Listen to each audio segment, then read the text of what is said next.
Hamdan syukranillah. Salatu wassalamu ala rasulillah wa ala alihi wa ashabihi wa mawala.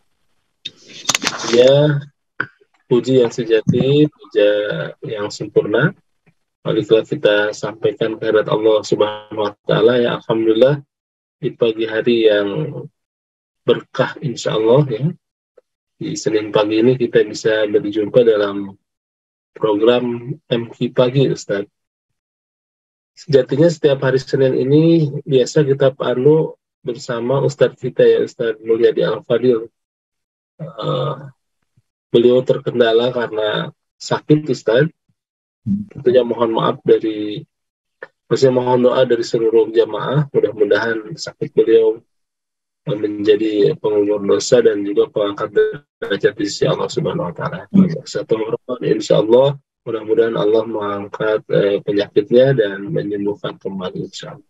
Dan alhamdulillah pagi ini juga kita sudah bersama Ustadz Ali Nurdin Anwar LCMEI ya, yang insya Allah juga akan memberikan banyak ilmu pada pagi hari ini. Mudah-mudahan Ustadz khususnya kita akan membahas kaitan tentang kekhususan fikih-fikih muamalah Ustadz ya, dalam dinamika transaksi ya, dalam memahami pijakan memahami dinamika transaksi. Ustadz Ali merupakan Dewan Pengawas Syariah DT Peduli dan juga beberapa asatid dan juga beberapa, setidaknya beliau adalah konsen dalam kajian-kajian fikih muamalah ya, selain fikih ibadah tentunya insyaallah. Baik, kita sapa terlebih dahulu ya Ustadz Ali. Assalamualaikum warahmatullahi wabarakatuh.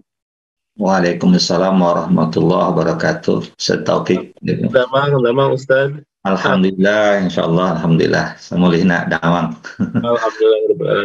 Ya, Ustadz Ali, Ustadz Mulyadi Al-Fadil dan Kiai Haji Tahparin, bagian dari Dewan Pengawas Syariah DT Peduli. Alhamdulillah Ustadz, sehat ya, mudah-mudahan. Pagi ini tentunya nanti akan ada yang disampaikan terlebih dahulu, izin dibantu oleh tim operator. Dan sahabat kita bisa berkonsultasi juga Ustadz ya, kaitan fikih muamalah ini. Silakan yang melalui media sosial Agim tentunya, baik itu Instagram dan juga Facebook dan lain sebagainya. Dan juga nanti melalui yang menyimak melalui MQTV maupun MQFM juga bisa. Insya Allah nanti pertanyaannya akan dihimpun oleh tim dan mudah-mudahan bisa segera kita berkonsultasi langsung juga dengan Ustadz Ali, juga dipersilakan. Baik, dipersilakan Ustadz Ali barangkali mengawali kajian pagi ini. Baik, terima kasih Ustadz Taufik. Assalamualaikum warahmatullahi wabarakatuh. Subhanallah walhamdulillah wa la ilaha illallah wallahu akbar. Asyhadu an la ilaha illallah wahdahu la syarikalah wa asyhadu anna Muhammadan abduhu wa rasuluh alladzi la yam'ad. Allahumma shalli ala Muhammad wa ala ali Muhammad kama shallaita ala Ibrahim wa ala ali Ibrahim innaka Hamidum Majid. Allahumma barik ala Muhammad wa ala ali Muhammad kama barakta ala Ibrahim wa ala ali Ibrahim innaka Hamidum Majid. Alhamdulillah wa syukurillah, segala puji milik Allah Subhanahu wa taala, Rabb penguasa alam semesta. Atas iradah dan inayah dari Allah Subhanahu wa taala, pagi hari ini kita bisa silaturahim. Semoga pertemuan ini menjadi keberkahan bagi kita semuanya. Salawat dan salam semoga senantiasa terlimpah curahkan kepada Habibina wa Nabiyina Muhammad sallallahu alaihi wasallam. Mudah-mudahan di akhirat kelak kita termasuk umat Nabi yang berhak mendapatkan syafaat dari beliau. Sahabat MQ Pagi yang dirahmati Allah Subhanahu wa taala, salah satu hal yang kita rasakan, kita alami dalam keseharian kita ketika kita bermuamalah adalah begitu pesatnya dinamika transaksi yang ada, begitu ya. Sehingga kita perlu memahami konsep-konsep dasarnya, ya. Kenapa? Karena tentu kita tidak akan pernah bisa lepas dari bertransaksi, begitu ya. Kita sering mengenal ada istilah COD, ada istilah apa yang sekarang lagi dropshipper, kemudian istilah apa lagi ya, apa istilahnya itu, membeli apa just tip ya gitu ya. Nah, gitu. Itu banyak sekali istilah-istilah baru. Bahkan kita sekarang istilahnya, mohon maaf, nggak perlu punya alat masak di rumah karena kita bisa beli secara online ya dengan dengan ojek online kan gitu ya itu. Nah, seringkali itu kan yang menjadi persoalan adalah masalah bagi masyarakatnya gitu, apakah diperbolehkan atau tidak begitu. Nah, pagi hari ini kita akan mendiskusikan tentang konsep dasarnya, gitu, pijakan-pijakan dasar lah untuk memahami.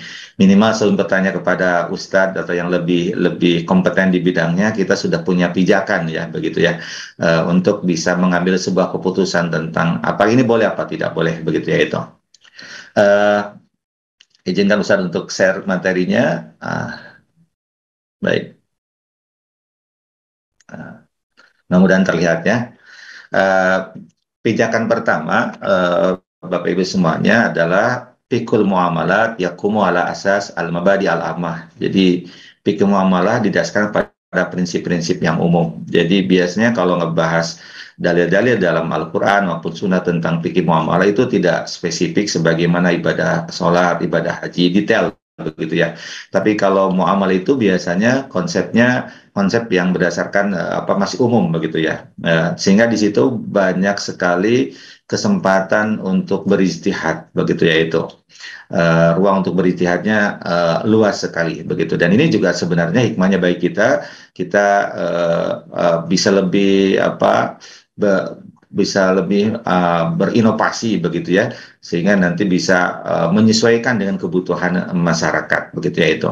Zaman dahulu misalkan orang menggunakan barang sebagai alat untuk barter, zaman sekarang sudah pakai uang, bahkan uangnya sekarang bergeser menjadi uang yang uang yang berwujud dan tidak berwujud begitu ya. Ada yang uang seperti kita pakai sehari-hari, ada juga uang yang kita gunakan hanya digit saja di dalam gadget kita begitu ya itu. Nah, kenapa? Karena memang prinsip dasar muamalah itu adalah bersifat umum. Nah, makanya kalau kita bicara misalkan salah satu ayat di dalam Al-Quran tentang yang dilarang, itu Allah menyebutkannya umum. Sebagaimana firman Allah Subhanahu wa taala, "A'udzubillahi minasyaitonirrajim, ya ayyuhalladzina amanu la taqulu amwalakum bainakum bil batil." Wahai orang-orang beriman, jangan kalian memakan harta di antara kalian dengan cara yang batil. Nah, yang batil ini tentu banyak ya begitu. Interpretasinya bisa berkembang sesuai dengan perkembangan zaman gitu ya itu. Misalkan kalau zaman dulu boleh jadi menipu gish begitu ya, atau misalkan tadlis, misalkan menutupi kualitas barang.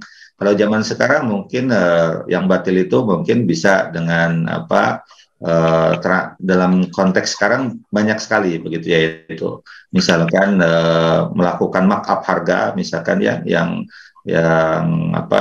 dilakukan oleh orang-orang ketika ingin mendapatkan keuntungan yang banyak begitu, tanpa disadari oleh pembelinya misalkan begitu ya, dan lain sebagainya begitu. Pokoknya setiap transaksi yang batil, yang tidak sesuai dengan aturan syariah, itu yang dikategorikan sebagai sesuatu yang haram. Kemudian kalau yang halalnya Allah sampaikan juga umum. Wa halallahu al-bai'a wa harrama riba. Allah menghalalkan jual beli dan mengharamkan riba. Jadi jual belinya ya silakan berkembang ya begitu, transaksi jual beli. Zaman dulu jual beli itu harus ketemu begitu. Zaman sekarang kan tidak ketemu, bisa terjadi transaksi jual beli begitu ya itu. Zaman dahulu misalkan kalau orang bertransaksi misalkan rata-rata secara umum ya, walaupun sudah ada zaman dulu juga intinya ya, barangnya itu muncul kelihatan oleh kita. Zaman sekarang kan baru fotonya begitu ya itu. Nah, sehingga nanti akan istisna begitu berkembang zaman sekarang. Karena apa? Karena memang kebutuhan di situ.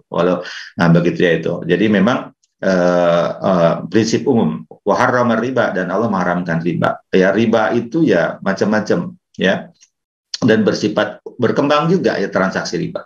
Kalau zaman dahulu mungkin orang pinjam langsung dengan bahasa pinjam, kemudian kena bunga ketika tidak bisa bayar.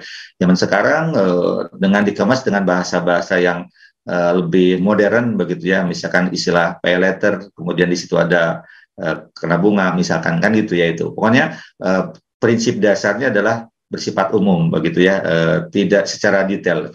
Nanti detailnya itu adalah ijtihad begitu. Oleh karena itu ini adalah hikmah utamanya adalah agar ada ruang untuk beristihad, ruang untuk berinovasi begitu terkait dengan terkait hal-hal yang diperbolehkan, dan juga nanti secara syariah pun aturan misalkan yang haram itu juga bisa berkembang mengikuti perkembangan zaman ya begitu. Transaksi-transaksinya maksud Ustaz ya begitu. Yang kedua, al aslu fil muamalat min uqud wa syurut al-ibahah. Jadi konsep kedua adalah asal dalam muamal itu berupa akad dan syarat diperbolehkan gitu. Jadi di dalam Islam itu transaksi itu awalnya boleh ya sampai ada dalil yang mengharamkan gitu ya itu. Sehingga ini kan lebih mudah untuk mengambil sebuah keputusan ya begitu. Nah, dasarnya apa? Boleh gitu, kecuali ada yang mengharamkan. Yang haram itu biasanya tadi di atas dibahas sedikit, ada riba, kemudian ada kebatil yang merugikan orang lain gitu, ada kezaliman kan gitu ya, itu ada maisir kan gitu. Intinya dalam transaksi misalkan gitu. Tidak ada itu ya kembali kepada akad dasar adalah halal dan boleh. Ustaz, mungkin bisa di full screen dulu Ustaz. Sebentar. Nah, terima ya. Baik. Silakan Ustaz, biar lebih optimal Ustaz. Kelihatan? Full screen sekarang, mohon maaf. Nah ini, baik. Allah Subhanahu Wa Taala berfirman, A'udzubillahi minasyaitonirrajim. Qul ara'aitum ma anzalallahu lakum mir rizqi. Ya, katakanlah, terangkanlah kepadaku tentang rezeki yang diturunkan Allah kepadamu. Faja'tu minhu haraman wa halalan. Lalu kamu jadikan sebagiannya haram dan sebagiannya halal. Qul Allah adina lakum am 'alallahi taftarun. Katakanlah, apakah Allah telah memberikan izin kepadamu terkait dengan halal dan haram ini, atau kamu mengada-ngada saja terhadap Allah, begitu ya. Jadi urusan halal haram itu urusannya Allah, begitu ya. Allah menyampaikan kepada kita dasar-dasarnya, begitu, konsep dasarnya, sehingga itu yang menjadi pijakan, begitu ya itu. Tapi ketika misalkan yang haram-haram itu tidak ada, ya kembali kepada konsep dasar, yaitu diperbolehkan. Contoh misalkan Ustaz Taufik ya, yang sering kali ditanyakan ya, banyak sekali, yaitu Ustadz tentang akad arisan ya begitu ya. Nah, arisan ini kan di ibu-ibu itu begitu masif misalkan begitu ya, di komplek-komplek, di pengajian, di keluarga kan gitu ya, bahkan di kantor-kantor. Maka biasanya di dalam bahasa Arabnya itu adalah, kalau nggak salah istilahnya itu jam'iyatut taudhifi ya begitu istilahnya ya, karena memang seringkali itu dilakukan oleh para pegawai. Nah, kalau lihat konsep dasarnya ya diperbolehkan, karena itu akadnya adalah akad meminjamkan begitu ya, nabung dan meminjamkan ya gitu. Artinya para anggota itu menabung, yang giliran keluar bagiannya itu meminjam gitu kan itu. Yang penting tahu konsekuensi dari menabung dan meminjam gitu kan itu. Dia akan haram ketika misalkan masuk kepada yang haram. Contoh misalkan kade arisan itu akan haram ketika misalkan terjadi di situ ada jual beli giliran ya, misalkan yang harusnya gilirannya ke-10, dia mendapatkan giliran yang pertama tapi bayar kepada yang mendapatkan giliran pertama 50.000. Nah, itu jadi haram karena itu adalah jadi riba di situ ya begitu. Contoh begitu ya itu. Supaya kita berhati-hati begitu. Tapi secara konsep dasarnya diperbolehkan begitu. Tapi juga bisa haram kalau misalkan tadi kaitannya awal tadi menzalimi orang. Kenapa orang ikut arisan tapi hanya bagian dari gambling saja, karena dia sebenarnya tidak punya, mudah-mudahan dapat bagian pertama setelah itu kabur atau ya begitu, atau tidak memiliki uang untuk membayar tabungan yang dibayarkan setiap bulan misalkan sesuai dengan kesepakatan. Nah, itu tidak boleh karena akan menzalimi orang lain kan gitu ya. Tapi secara konsep dasarnya arisan itu adalah sesuatu yang diperbolehkan gitu ya itu. Baik. Kemudian dalam hadis Rasulullah SAW menyampaikan kepada kita, sulhu zaidun bainal muslimina illa sulhan haram halalan aw ahalla haraman wal muslimun ala syurutihim, ya. Berdamai dengan sama muslim itu diperbolehkan kecuali perdamaian yang menghalalkan sesuatu yang haram atau mengharamkan sesuatu yang halal ya begitu. Wal muslimuna ala syurutihim. Orang Islam itu berdasarkan syarat mereka, illa syarto harama halalan atau ahla haraman. Kecuali syarat yang mengharamkan yang halal atau menghalalkan yang haram. Jadi dalam dalam transaksi begitu ya. Sebenarnya boleh saja ketika orang melakukan sebuah perdamaian begitu. Tapi kalau menghalalkan yang haram atau mengharamkan yang halal jadi tidak boleh. Sebagai sebuah contoh begini. Kalau orang misalkan berdamai ya terhadap utang piutang, udahlah saya karena nggak bisa sekarang bayar hutang saya, nanti saya minta tempo lah sebulan lagi, tapi nanti saya tambahin 100.000. Nah itu jadi haram ya. Kenapa? Karena tambahan itu atas waktu yang diberikan adalah riba, kan misalkan begitu ya, begitu. Atau misalkan contoh yang lain, kalau orang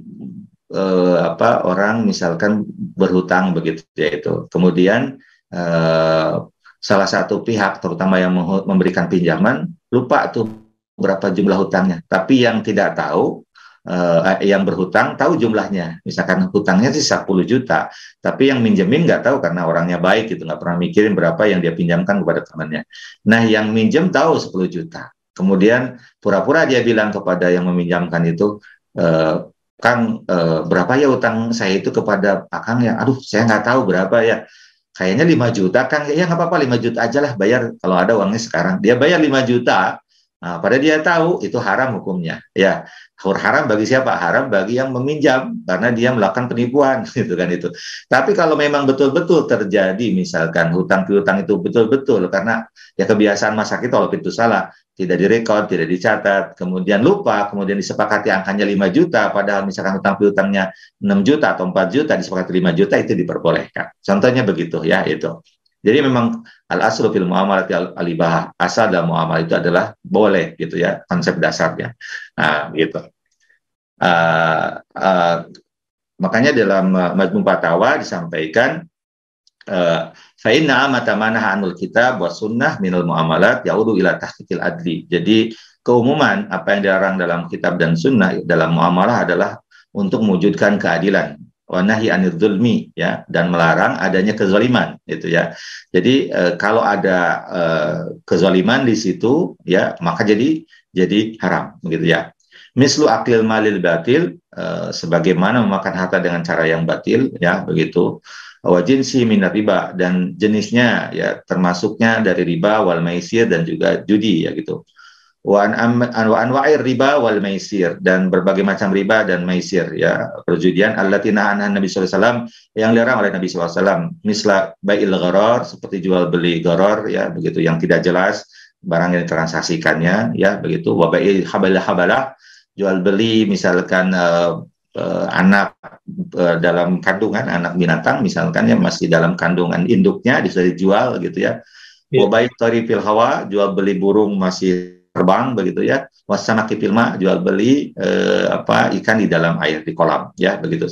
Jadi segala yang tidak jelas gitu itu tidak boleh di dalam Islam. Kenapa? Karena pasti nanti akan zalim. Makanya transaksi-transaksi yang diharamkan dalam Islam itu muaranya adalah kepada kezaliman begitu ya, kezaliman begitu ya, itu muaranya ya, begitu. Oleh karena itu kalau tidak ada kezaliman maka hukumnya adalah diperbolehkan begitu ya, itu. Kecuali memang ada unsur yang memang agak berbeda, itu adanya judi ya, begitu. Walaupun judi sebenarnya ada yang dizalimi gitu ya, itu ya, begitu ya. Tapi lebih dispesifikan begitu ya, itu. Contoh misalkan tambahannya begitu ya. Seringkali, mohon maaf juga kalau Ustadz dulu mungkin berpahamnya agak berbeda, tapi sekarang berubah begitu ya. Yaitu misalkan seringkali di masyarakat kan ada perlombaan yang misalkan Ustadz boleh nggak ikut lomba yang kami harus bayar 5.000 sebagai uang pendaftaran. Nah gitu kan itu. Nah itu seringkali terjadi misalkan. Buat apa yang 5.000-nya? Nah kalau yang 5.000 itu buat hadiah, itu berarti jadi maisir, jadi judi. Tidak boleh, haram hukumnya. Begitu ya, itu. Bukan Ustadz, yang 5.000 itu buat panitia. Nah gitu. Hadiahnya dari mana? Hadiahnya dari sponsor. Baik. Kalaupun demikian, itu akan shibhul maisir. Kenapa? Karena biasanya menangnya itu diundi ya, begitu menangnya itu diundi, semua selesai begitu ya, semua ikut lari, kemudian selesai lari, kemudian diundi, keluar undian, menang dapat kan gitu ya. Karena tidak ada yang dilakukan ya, semua tidak dilakukan, kecuali kalau begini ya, uang yang dikumpulkan itu untuk panitia, hadiah dari sponsor, kemudian di situ ada perlombaan, lomba lari. Yang pertama nyampe garis finish itu dapat hadiah. Nah, para ulama mengatakan itu diperbolehkan, gitu ya, itu diperbolehkan. Beda dengan yang tadi mah semua mau nyampe finish, nggak nyampe finish, nanti dapat tiket, dan tiketnya itu nanti diundi, dia bisa dapat hadiah kan gitu ya itu. Nah itu jadi haram gitu ya, itu jadi haram. Kecuali kalau pembelian tiket itu tidak wajib gitu ya, itu mau beli tiket enggak juga nggak apa-apa begitu ya, toh buat panitia silakan gitu, yang mau tinggal ambil tiketnya, nanti diundi ya nggak jadi masalah, toh hadiahnya juga dari sponsor. Nah begitu ya contohnya untuk bisa memahami lebih itu. Kemudian yang ketiga, Ustadz, slide-nya belum berpindah. oh ya, makanya kata Ustaz ini suka masalah ini. Lebih baik kalau gini kelihatan Ya, ya, sekarang jelas. harus kecil memang ya. Baik, yang ketiga, fikul muamalat mabniun ala mura'atil ilal wa masolih. Biasanya fikih muamalah didasarkan pada perhatian terhadap berbagai macam alasan dan kemaslahatan.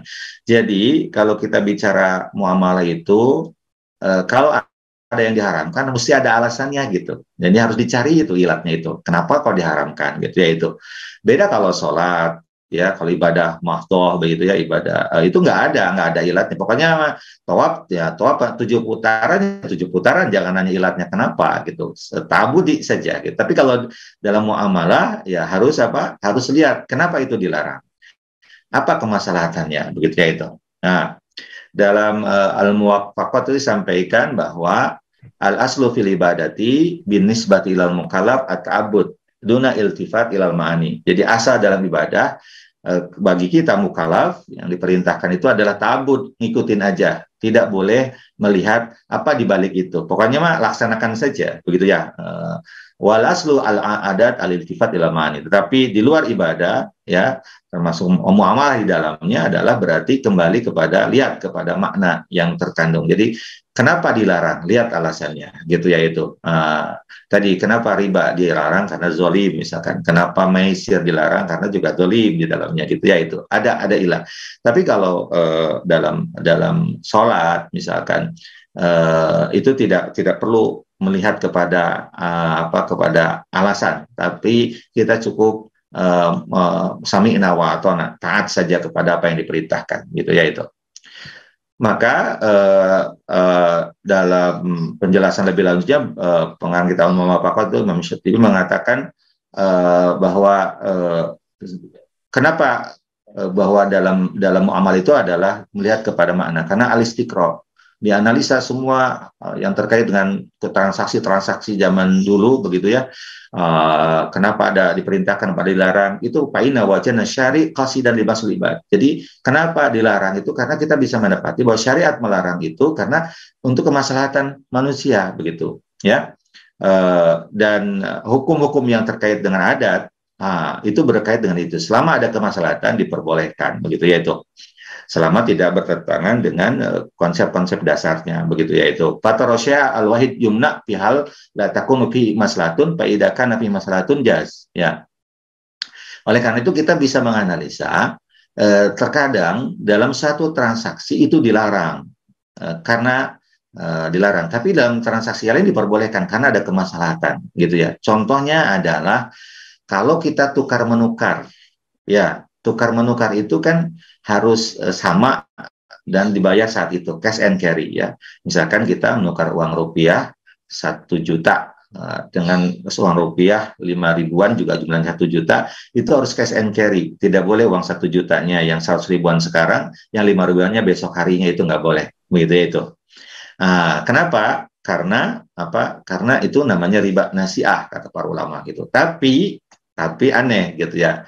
Kalau hutang piutang, pada hutang piutang sama saja ya. Kalau johirnya kan hutang piutang itu minjemin 1 juta, nanti bisa dikembalikan dengan 5 ribuan, bisa dikembalikan 10 ribuan gitu. Tuh, jumlahnya terus 1 juta. Tapi kenapa diperbolehkan? Karena hutang piutang mah itu adalah hukumnya halal karena ada kemaslahatan di situ gitu ya itu. Jadi ada kemaslahatan di situ. Sehingga karena ada kemaslahatan maka diperbolehkan gitu ya. Padahal kalau lihat dari transaksinya mirip saja menukar gitu ya itu. Nah, tapi kata para ulama beda ya begitu ya. Kalau hutang piutang diperbolehkan kebutuhan, kalau tukar menukar itu tetap harus dibuat aturan, harus ya dan biadin, harus cash and carry, tidak boleh ada kelebihan begitu ya. Kenapa kalau ada jadi haram, jadi riba ya begitu. Kemudian juga baik rotobil yabis ya, menjual kurma basah dengan kurma kering ya tidak boleh karena pasti ada goror ya gitu tanpa masalah. Tetapi kalau ada masalah itu diperbolehkan begitu ya itu. Kalau ada kemaslahatan diperbolehkan begitu ya. Tapi kalau dalam bab ibadah mafhuman kama fahimnahu fil adat. Jadi kalau dalam ibadah mah tidak perlu kita tidak melihat kemaslahatan. Memang perintahnya begitu ya begitu, sudah laksanakan saja ya gitu. Nah, begitu ya konsep dasarnya. Kemudian di dalam fikih muamalah yang terakhir adalah menggabungkan antara sabat, sesuatu yang stabil, wal murunah dan fleksibilitas begitu yaitu. Jadi memang ada yang stabil, artinya tidak berubah dari zaman Nabi sampai sekarang, tapi juga ada yang fleksibilis, artinya mengikuti perkembangan zaman. Contoh haramnya riba kan dari zaman dulu, gitu ya. Haramnya gis menipu dari zaman dulu, haramnya mengurangi timbangan, takfif itu dari zaman dulu, sampai sekarang tetap haram, gitu ya itu. Tapi ada juga yang fleksibel. Yang fleksibel sebagai contoh di sini ya, misalkan yang sabat yang tetap itu adalah asasnya. Misalkan contoh yang fondasi ya, apa saja misalkan haramnya riba tadi, haramnya gis, haramnya mengurangi timbangan, itu asas dalam Islam. Kemudian yang tetap harus berlaku sampai sekarang al-taradi, adanya keriduan. Keriduan dalam transaksi itu sesuatu yang pokok begitu ya, dia tidak boleh. Makanya setiap transaksi yang tidak ada keriduan jadi tidak boleh begitu ya, harus ridho begitu ya itu.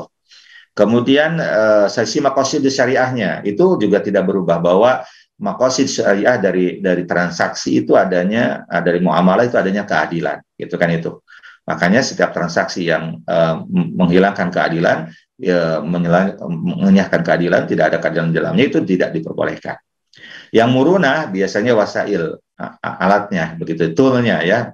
Contoh, kalau zaman dulu transaksi, kata Ustadz tadi di awal disampaikan, barter dengan barang. Sekarang dengan uang. Uang pun dulu emas, kemudian dirham, kemudian ke sini diganti dengan uang kertas ya, kemudian koin gitu ya. Kemudian sekarang uang digital begitu ya, itu menjadi alat tukar. Ya boleh jadi nanti ke depannya sudah tidak ada uang fisiknya lagi, yang ada hanya digital saja gitu. Uang itu ada di handphone ya, begitu ya, begitu transfer kemudian share gitu ya, berbagi, itu tidak lagi megang uang secara fisik begitu ya itu, tapi uangnya secara digital begitu ya itu. Nah, bisa saja berkembang begitu ya itu dengan perkembangan zaman. Nah, inilah konsep dasar untuk memahami dinamika transaksi sehingga kita bisa lebih tenang kalau misalkan ada sesuatu, kita analisa dulu gitu ya. Kalau memang secara tadi konsep dasarnya tidak melanggar, ya mudah-mudahan, dan kita mohon maaf ini penting, transaksinya sudah kita bisa mengambil keputusan, oh ini boleh lakukan begitu. Begitu Ustaz Taufik, terima kasih. Assalamualaikum warahmatullahi wabarakatuh. Waalaikumsalam warahmatullahi wabarakatuh. Alhamdulillah Ustaz ya, banyak pencerahan di pagi ini, dan memang kita harus banyak kalau bahasa kasar Ustaz mengunyah-unyah dulu. Tapi setidaknya diskusi kita mudah-mudahan bisa berlanjut untuk mengurai problematika ya dan dinamika transaksi khususnya dalam fikih muamalah. Agak jarang, tidak banyak yang bahas tentang fikih muamalah nih Ustaz ya. Dan mudah-mudahan pertanyaan-pertanyaan yang dilontarkan sahabat insya Allah bisa membantu kita hari ini. Jadi Ustaz sudah ada yang bertanya ya, insya Allah dari Zoom. Sahabat juga yang akan raise hand juga diperbolehkan langsung bertanya. Ini izin nomor 1 dulu Ustaz ya, dari Nenden Rostini Ustaz. Assalamualaikum Ustaz, mohon izin bertanya, hukumnya pinjam uang ke Pegadaian Syariah, tentunya dengan menggadaikan emas ini Ustaz, bagaimana?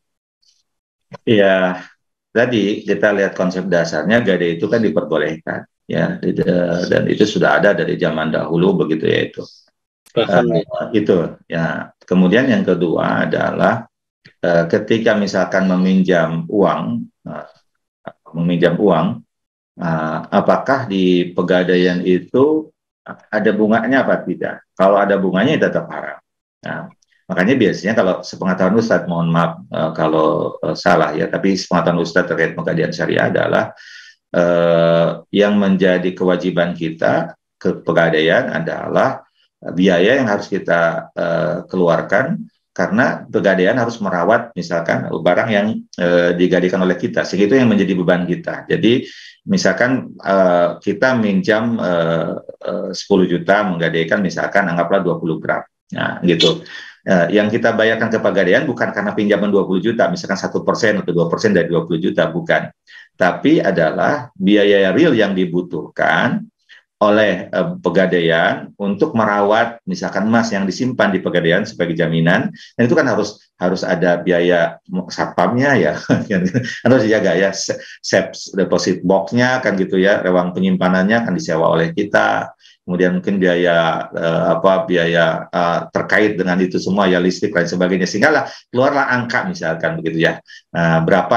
Nah kalau demikian ya diperbolehkan, nggak apa-apa. Jadi hutang piutangnya tetap korup, tetapi yang menjadi biaya beban yang harus dibayar oleh kita nasabah adalah tadi biaya yang muncul karena adanya hal yang dilakukan oleh pihak pegadaian syariah untuk merawat, menjaga barang yang dititipkan ke pegadaian. Itu mah tidak masalah, insya Allah boleh begitu ya itu. Dan usah yakin kalau pegadaian syariah itu pasti ada dewan pengawas syariahnya yang akan memastikan bahwa transaksi itu sesuai dengan syariah gitu. Begitu ya. Tapi kan sekarang pegadaian itu banyak ya. Kalau dulu kan monopoli ya, begitu oleh PT Pegadaian ya, begitu ya. Sekarang banyak sekali di masyarakat itu pegadaian-pegadaian yang dari swasta ya gitu. Nah itu harus hati-hati kalau itu, ya begitu ya itu. Kalau pegadaian syariah, insya Allah karena sudah ada. Ini bukan iklan ini, mohon maaf, karena memang demikian ya. Pegadaian syariah itu pasti ada dewan pengawas syariahnya. Tapi kalau pegadaian-pegadaian yang lain, itu masih banyak berbasis riba ya, gitu. Begitu. baik. Jadi prinsipnya gadai atau rahan itu memang sudah ada Ustaz sejak Sudah ada. Ya, baik. Dan kadang juga yang swasta yang baru-baru itu memunculkan kemudahan-kemudahan Ustaz. Ya, nah kemudahan itu memang kemudahan itu menjadi kemudahan itu kan syariat itu kemudahan ya, syariat itu memudahkan. Tapi jangan sampai kemudahan itu melanggar aturan syariat, gitu ya itu. Siapa sih yang tidak suka pay letter, Ustaz Taufik ya? Betul. Kita lihat belanja tiba-tiba di situ dapat Ustaz Taufik misalkan Anda bisa minjam 50 juta gitu ya, pay letter gitu karena sudah terverifikasi akunnya. Siapa yang tidak tertarik kan itu? Tapi itu kan jebakan, lama-lama nanti akhirnya kena denda, kena kewajiban untuk bayar bunga, jadi haram gitu. Baik Ustaz, lanjut ya. Nampaknya ada banyak pertanyaan juga. Alhamdulillah dari Mario ya, melalui Zoom. Apakah boleh meminjamkan emas batangan Ustaz lalu membayarnya dengan mencicil dengan seharga emas batangan yang kecil-kecil? Meminjamkan emas kemudian dicicil ya, pembayarannya begitu ya? Betul, dengan emas batangan yang kecil-kecil. Ya, kalau meminjamkan ya diperbolehkan, kayak uang dicicil boleh nggak? Ya, boleh. Uang boleh kan gitu. Kalau emas juga, kalau menukarkan yang tidak boleh. Ya, kalau meminjamkan, nah beda-beda. Makanya memang dari awalnya apa sih akadnya? Menukarkan atau meminjamkan? Ya, kalau kata Ustaz, kalau kita menukarkan uang dibayarnya dicicil, jadi haram. Ya, karena itu berarti ada waktu ya gitu. Tapi kalau minjam, ini mohon maaf contohnya Pak Taufik nih, Pak Taufik pinjam ke Ustaz 10 juta, kata Pak Taufik, Ustaz nanti saya bayar tiap bulan ya gitu ya, boleh aja kan, betul tidak? Nah gitu, sama emas juga, kalau ini saya minjemin emas ya, bayarnya boleh aja dicicil, nggak apa-apa. Mau dipakai uang, tapi kalau uang berarti harus sepakat harganya berapa gitu ya. Misalkan ini emasnya harga sekarang ya, gitu ya, betul tidak? Harga sekarang, gitu ya, supaya tidak ada goror kan kalau harga sekarang makan gitu, jelas ya harus dibayar gitu. Enggak, saya mah nggak mau uang, karena kalau uang kan fluktuasi nanti katanya, emas sekarang sekian nanti takut murah atau takut lebih mahal. Saya mah minta dicicil sama emas saja lah gitu, setiap bulan 1 gram nggak apa-apa. Ya prinsipnya boleh kalau tadi meminjamkan, karena bukan menukarkan gitu, gitu. Jadi Ustadz ini seharga uang ya Ustadz. Jadi meminjamkan emas batangan dan membayarnya dengan uang seharga emas itu hari ini, begitu ya? Nah, kalau misalkan seharga emas hari ini, misalkan ya yang menjadi persoalan itu mungkin agak ininya adalah ke harga emasnya yang menjadi muror ya, begitu ya, karena harga emas berfluktuasi. Kalau menurut Ustaz lebih amannya udah emas, balikan emas saja gitu ya, lebih enak gitu ya, itu lebih menghilangkan ada gorornya. Kalaupun misalkan harganya naik ya urusan dia, urusan kita kan tadi saya minjamkan emas, membayarkan dengan emas gitu aja udah. Mau dicicil dengan emas juga silakan gitu nggak apa-apa gitu. Itu lebih pas lah ya, begitu. Baik, lebih setara ya. Walaupun emas juga adalah alat tukar saja. Ya, zaman dulu atau zaman sekarang nggak dianggap segala tukar resmi ya, begitu. Yang penting tadi akadnya adalah meminjamkan ya, bukan menukarkan uang dengan emas. Ya, gitu. Baik Ustaz. Baik, lanjut ya Ustaz. Bagaimana hukumnya kaitan asuransi jiwa pendidikan Ustaz? Ya tergantung akadnya, apakah asuransi itu di asuransi syariah atau tidak di asuransi syariah. Kalau di asuransi syariah ya halal insya Allah, karena biasanya di asuransi syariah yang Ustaz pahami, yang menjadi dana istilahnya dana tabaruk ya istilahnya. Jadi dari premi yang kita bayarkan ada sekian persen yang menjadi dana tabaruk. Dana tabaruk itu adalah dana yang akan diberikan kepada mereka yang mengalami resiko gitu, Taufik. Jadi dari awal itu sudah dipisahkan gitu ya. Sehingga ketika ada risiko terjadi, maka itu diambil dari dana tabaruk.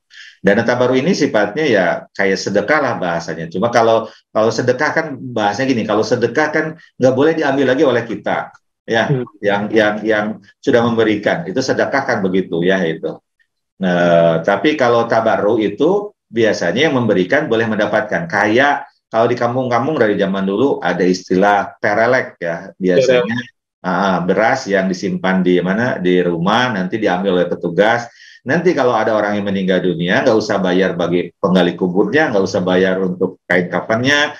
Kenapa? Karena sudah dibayar oleh dana yang dikumpulkan setiap hari itu, yang berupa beras tadi dijual jadi uang, kemudian digunakan untuk itu, gitu ya itu. Semacam itu tabaruk itu, begitu ya itu. Nah, kalau ada klaim itu diambil dari dana tabaruk, begitu.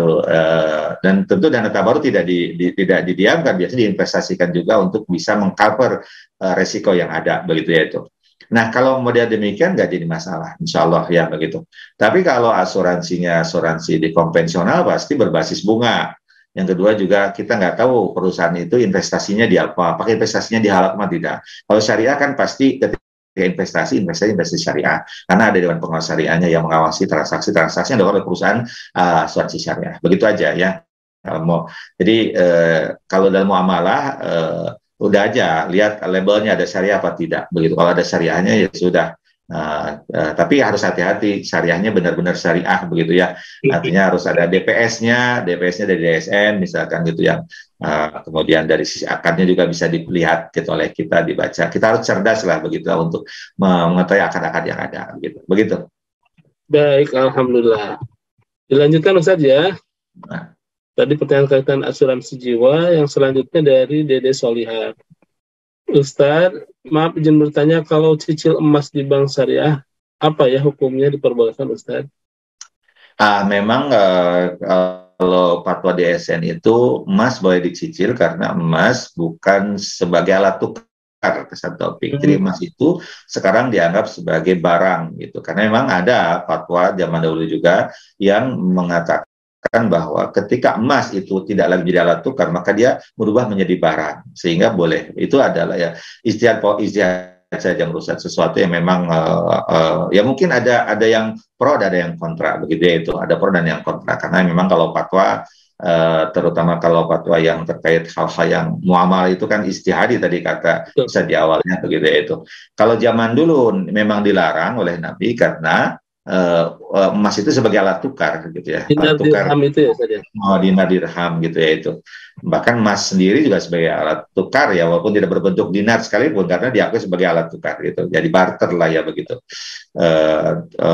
Begitu ya kalau tidak berbentuk dinar gitu. Jadi emas pun bisa digunakan gitu. Kalau Jadi zaman sekarang emas itu adalah barang, sama aja seperti sepatu, seperti mobil, seperti rumah gitu, di mana boleh dicicil. Sehingga fatwa DSN itu adalah boleh emas itu untuk dicicil selama emasnya betul ya diberikan ada begitu ya, bukan bukan bukan emasnya itu bukan uh, dikatakan ada padahal tidak ada begitu ya, itu harus diserah terimakan sebenarnya gitu. Itu ya itu ada wujudnya ada wujudnya ya gitu. Begitu. baik. Memang investasi di emas ini juga lebih baik, lebih aman ya Ustaz. Ya, Ketika kalau orang mencicil di dari sana. aspek inflasi ya, walaupun sebenarnya Betul. emas juga kena inflasi juga lah ya, kadang naik turun. Ya. Tapi memang aman lah ya begitu.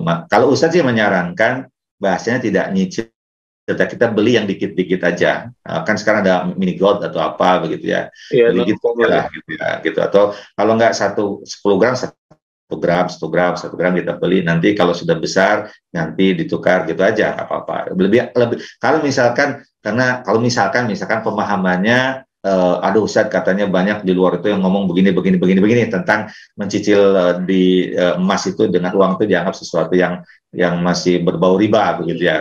Kita tidak memungkiri pendapat itu banyak di masyarakat disampaikan begitu ya. Tapi tentu fatwa DSN itu sudah hasil rembukan dan analisa dari para ulama-ulama yang kompeten di bidangnya dan mengambil keputusan itu untuk kemaslahatan begitu ya, itu yang harus menjadi pegangan kita gitu. Itu mungkin. Alhamdulillah ya, lebih menenteramkan insya Allah Ustaz ya. Ustaz lanjut lagi ke pertanyaan selanjutnya dari Endang Widya Stuti ya. Bagaimana Ustaz? Assalamualaikum. Hukumnya tukar menukar atau jual beli mata uang asing Ustaz, jika gaji yang kita terima dalam mata uang asing dan sedangkan kita hidup di Indonesia begitu. Ya, selama cash and carry ya begitu, cash itu dibayar tunai, cash and carry ya nggak apa-apa ya, dan diadin selama begitu cash and carry nggak apa-apa, silahkan gitu ya itu. Kecuali kalau perbankan itu kalau nggak salah diberi waktu jatah 3 hari untuk menyelesaikan transaksi itu ya, dianggap cash and carry-nya, karena kalau di perbankan biasanya ada administrasi yang sudah diselesaikan gitu ya. Tapi kalau begitu ya, misalkan begitu ya itu. Nah kalau kita antar kita individu itu ya harus saat itu juga begitu ya. Nah selama itu terwujud ya nggak jadi masalah begitu ya, itu nggak jadi masalah gitu. Kita kerja misalkan di sorof ya begitu, money changers misalkan gitu. Selama transaksinya real gitu langsung saat itu ya halal saja, gaji kita nggak apa-apa gitu ya itu. Karena di zaman Nabi juga ada transaksi tukar menukar ya, emas dengan dirham zaman dahulu ya begitu. Kalau sekarang mungkin uang rupiah dengan dolar gitu kan. Kemudian ada selisih harga begitu ya. Kemudian selisih harga itu jadi keuntungannya nggak apa-apa, begitu nggak apa-apa. Gitu karena memang diperbolehkan begitu ya itu. Walaupun sebenarnya kalau kita bicara konsep dasar akad sorof atau tukar menukar itu adalah sebenarnya berbasisnya layanan, yaitu layanan ketika ada kebutuhan gitu ya itu. Tapi kalau di situ ada keuntungan ya tidak jadi masalah begitu. Yang penting transaksinya saat itu ya, dan biarin begitu gitu. Baik Ustaz, izin ada yang bertanya langsung ya? Ya maka silakan. Silakan Bu Ade, boleh dibantu nanti ada tim operator ya. Gimana, sudah bisa Bu Ade? Assalamualaikum warahmatullahi wabarakatuh Ustadz. Izin bolehkah umroh atau haji berangkat dulu nanti dicicil? Satu.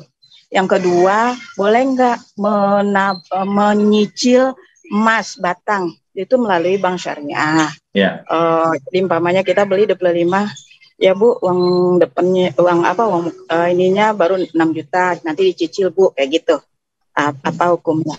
Baik. Ustaz, makasih banyak Ustaz. Terima kasih Bu. Ya, kalau mencicil emas kan tadi ya sudah disampaikan memang di fatwa DSN-nya diperbolehkan begitu ya, fatwa DSN diperbolehkan. Tentu kalau di bank syariah pasti mengacu kepada fatwa-fatwa yang ada di DSN gitu Ibu ya, begitu. Para dan pengawas syariahnya begitu ya itu. Nah, walaupun di luar tadi banyak pendapat-pendapat yang mungkin berbeda begitu ya, tapi ketika sebuah fatwa itu sudah diputuskan, yaitu hasil ijtima para ulama yang kompeten di bidangnya, maka menurut Ustaz fatwa yang bersifat jamaah begitu, fatwa jamaah yang hasil dari rembukan para ulama itu lebih kuat daripada fatwa yang sifatnya individu begitu ya itu. Maka kalaupun Ibu mau mencicil ke bank syariah silakan, karena memang fatwanya demikian begitu ya itu. Gitu. Tapi kalau mau hati-hati mengikuti pendapat yang lain ya enggak, toh pada akhirnya fatwa itu hanya mengikat ketika bagi orang yang bertanya ya gitu ya. Nah itu ya. Mana yang menurut Ibu yakin, dan sebenarnya dua-duanya juga diperbolehkan gitu ya itu. Hanya saja terkadang ada orang yang mengambil yang lebih nyaman bagi dirinya, maka silakan begitu ya itu. Yang kedua terkait umroh dulu baru dicicil ya, tergantung akadnya apa ya. Kalau akadnya ijarah ya begitu, karena kan ijarah menyewakan gitu ya, artinya misalkan penyedia travel itu kan menyewakan pesawat, menyewakan hotel gitu ya, menjual hotel dengan segala fasilitas, masuk makan di dalamnya begitu ya, kemudian memberikan fasilitas tas, kemudian apalagi baju ihram dan sebagainya, kemudian itu diakadkan gitu ya, itu nggak jadi masalah ya. Ijarah ya itu biasanya akadnya yang paling pas mungkin ijarah, karena lebih banyak sewa menyewanya itu ya begitu ya. Jadi angkanya sekian, kemudian akad ijarah dengan calon orang yang mau ihram gitu ya, itu kemudian dicicil ya, tidak masalah selama jelas ya. Kalau itu yang sepengetahuan Ustaz ya begitu ya itu. Yeah. Akadnya ijarah biasanya begitu ya, bukan jual beli, karena jual belinya ya bukan jual beli, karena walaupun bahasnya tiket itu beli, sebenarnya kan tiket itu nyewa ya, nyewa pesawat bukan membeli ya. Gitu. Ya, hotel juga kan bukan membeli, walaupun bahasanya beli tiket ya, beli tiket pesawat gitu ya. Tapi sebenarnya intinya nyewa pesawat, nyewa kursi ya begitu untuk berangkat. Kan kursinya tapi nggak dibawa pulang ya. Ya gitu. Hotelnya juga nggak dibawa pulang. Iya. Nyewa ya, walaupun bahasanya beli tiket ya, tiket untuk nyewa gitu kan itu. Maka lebih cepat ijarah ya, ijarah ya. Kayak begini mungkin bandingannya ya, untuk lebih memudahkan. Misalkan ada orang yang datang kepada kita, Bu Haji, aduh anak saya itu mau kos katanya di Bandung ya gitu. Terus saya kan nggak punya uang harus bayar 10 juta langsung gitu ya, tapi kalau nyicil 1 juta setiap bulan mah saya siap lah gitu ya itu. Tolong sewain dulu deh, nanti saya nyewa sama Bu Haji gitu ya. Nah, tinggal kita kan bilang ya, kita yang punya uangnya ya, kita datang kepada punya kontrakan, Bu saya sewa ya, saya bayar 10 juta gitu ya, tapi saya izin ya disewakan kepada yang lain, boleh nggak gitu ya. Ya yang selama yang punyanya mengizinkan ya boleh-boleh aja kan gitu. Yang punya mengatakan mangga aja Bu ya begitu ya. Tentu sewan jangan mahal. Akhirnya dia sewakan lagi itu ke pihak lain jadi 1 juta. Kan dia dapat untung 2 juta ya, betul tidak? Nah itu diperbolehkan kan gitu, model begitu. Baik. Alhamdulillah ya, mudah-mudahan Mbak Ade menjawab jawaban dari Ustaz ya. Baik, lanjut Ustaz, ini ada 3 menit terakhir nih kalau dalam disiplin waktu kita ya. Ya. Ustaz, ini pertanyaan ke-7 ini dari Sri Laksmi ya, izin. Gimana Ustaz, karena kakak beradik menyelesaikan hutang piutangnya dengan cara akad lunas saja, hutangmu sudah saya anggap lunas. Ya boleh. Selesai Ustaz. Ya bagus, selesai ya begitu. Betah ya. Hanya saja kalau hutang piutang itu diketahui oleh keluarga, baiknya disampaikan kepada keluarga. Misalkan anggaplah kakaknya yang memberikan pinjaman kepada adiknya, misalkan nilainya besar ya, kalau nilai kecil sih nggak mungkin dengan segitu udah beres ya gitu, nilainya besar, misalnya anggaplah 50 juta, dan memang keluarga tahu, istri tahu, anak-anak juga tahu bahwa adiknya itu pinjam kepada kita. Dan tertulis lebih baik Ustaz ya? Dan tertulis lebih baik, sehingga nanti tidak Tidak sampai ini antara berdua saja saya lunasi gitu kan ya. Tiba-tiba nanti ahli waris nuntut karena mana bukti ayah saya mengatakan itu gitu ya. Itu kalau ada bukti tertulis lebih baik, atau kalaupun tidak tertulis pun disampaikan kepada ahli waris semuanya gitu ya bahwa sudah lunasi gitu kan, itu sudah digugurkan kewajibannya begitu. Itu. Ustaz, pertanyaan terakhir juga nih Ustaz. Ya. Menuju jam 6 ya, 2 menit lagi. Dari Ari Wibowo, Assalamualaikum Ustaz, apabila kita membeli online tapi barangnya rusak atau hilang sehingga membuat rugi juga penjual, apakah termasuk zalim, dan apa tandanya kita sudah menzalimi orang lain itu? Ya, kalau misalkan kalau misalkan orang menjual barang kemudian barangnya rusak, makanya pihak penjual harus bertanggung jawab apakah kerusakan itu karena faktor faktor pengiriman juga penting, itu menjadi tanggung jawab siapa? Tanggung jawab penjual ya, kalau misalkan barangnya dikirim ya, makanya kenapa harus ada video unboxing begitu ya. Nah, itu menurut saya sebuah tanggung jawab yang luar biasa, itu syariat itu ya, unboxing itu ya, sebagai apa? Sebagai bukti bahwa nanti kalau ada klaim, istilahnya dalam fikih nanti ada khiyar, sebenarnya itu khiyarnya khiyar aib ya gitu, khiyar aib ya. Misalkan kalau nanti ada aib, ada cacat gitu ya, boleh dikembalikan asal ada video unboxingnya gitu, karena memang selama pengiriman itu masih menjadi tanggung jawab siapa? Tanggung jawab yang punya barang gitu kan gitu ya. Kalau misalkan yang punya barang tidak bertanggung jawab ya berarti dia zalim gitu ya. Karena apa? Karena orang yang beli akhirnya tidak bisa memanfaatkan barang yang dia beli gitu itu ya itu. Makanya kalau menurut Ustadz bahwa pengiriman barang itu menjadi tanggung jawab ya, begitu. Makanya pengemasannya harus bagus, harus aman ya, sehingga pas dikirim oleh siapa, oleh misalkan oleh yang bagian itu ya, bagian pengiriman begitu ya, jasa pengiriman itu tidak rusak kan gitu ya. Itu jangan disalahkan, ini kesalahannya di bagian pengiriman kan gitu ya, bagian betul ya begitu ya itu. Ya kadang yang terjadi ributnya ekspedisi dengan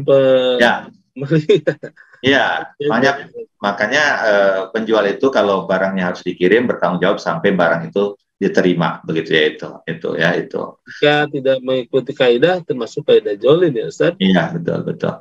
Masya Allah, alhamdulillah Ustaz. Sebenarnya kayaknya banyak yang akan ditanyakan, tapi waktu kita sudah berakhir nih di pukul 06.00. Alhamdulillah Ustadz berkenan hadir di kesempatan pagi Senin ini ya, 12 bulan September 2022. Mudah-mudahan tadi apa yang dikupas bahas ini menjadi ilmu bagi kita ya. Amin. Khusus kaitan fikih muamalah ini memang agak jarang ya pembahasan muamalah, walaupun sebenarnya konteksnya sangat dibutuhkan sekali. Mudah-mudahan Ustadz sehat. Ya, terima kasih. Dalam berkah Allah Subhanahu Wa Taala, termasuk guru-guru kita semuanya, Agin dan keluarga. Ustadz Dr. Asep ya, Ustadz Mulyadi, Pak Haji Gatot, dan Adeda, semua para narasumber DMG pagi ini Allah berkahkan, muliakan, dan mudah-mudahan nanti bahagia dunia akhirat. Terima kasih. Izin undur pamit Ustadz ya, saya Taufik Hidayat. Assalamualaikum warahmatullahi wabarakatuh. Ketua Yayasan Indonesia Mengaji menyampaikan 65% dari jumlah penduduk Indonesia beragama Islam tidak bisa membaca Al-Quran. Assalamualaikum warahmatullahi wabarakatuh. Data lewat Republika 147,5 juta umat Islam di Indonesia belum bisa membaca Al-Quran atau buta huruf Quran. Departemen Agama mencanangkan minimal 5 juta mushaf diperlukan di Indonesia ini setiap 1 tahun. Dan DT Peduli sebagai tahap awal mencetak 20.000 mushaf untuk diwakafkan kepada masyarakat di pelosok negeri, karena banyak masjid yang sudah rusak Qur'annya atau tidak punya Qur'an, dan ini ladang amal bagi kita semua. Ayo sahabat-sahabatku sekalian, kita menjadi orang yang berada di barisan paling awal dalam berwakaf mushaf Al-Quran untuk negeri bersama DT Peduli. Assalamualaikum warahmatullahi wabarakatuh. Berwakaf Al-Quran ke pelosok negeri plus pelatihan membaca Al-Quran. Wakaf Al-Quran plus raih pahala mengalir abadi.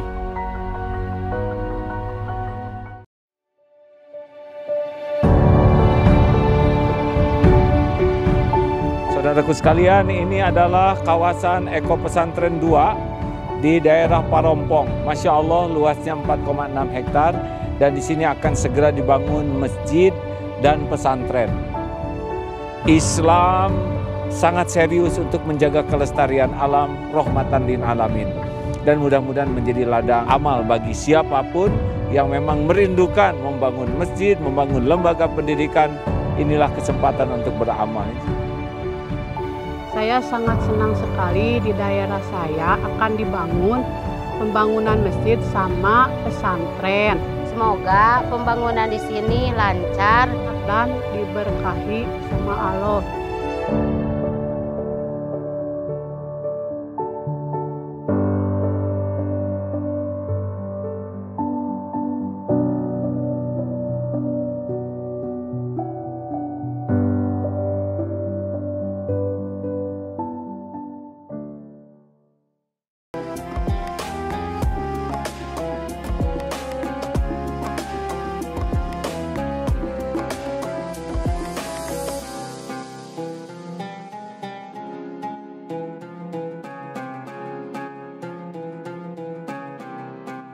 Jangan lupa, saya bilang sekalian, terus berlangganan di Darut Tauhid Official.